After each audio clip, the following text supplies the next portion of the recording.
I'm the AMA advisor at Moksh, and the topic is how to crack MBBS second year examination.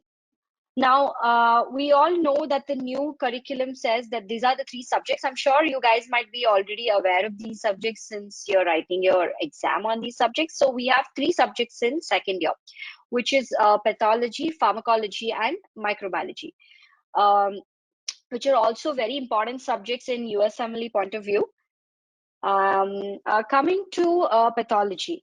Now, the whole of pathology is divided into general path and systemic path. So today, let's just talk about how to, write pathology in your final exam, that is your board type preparation.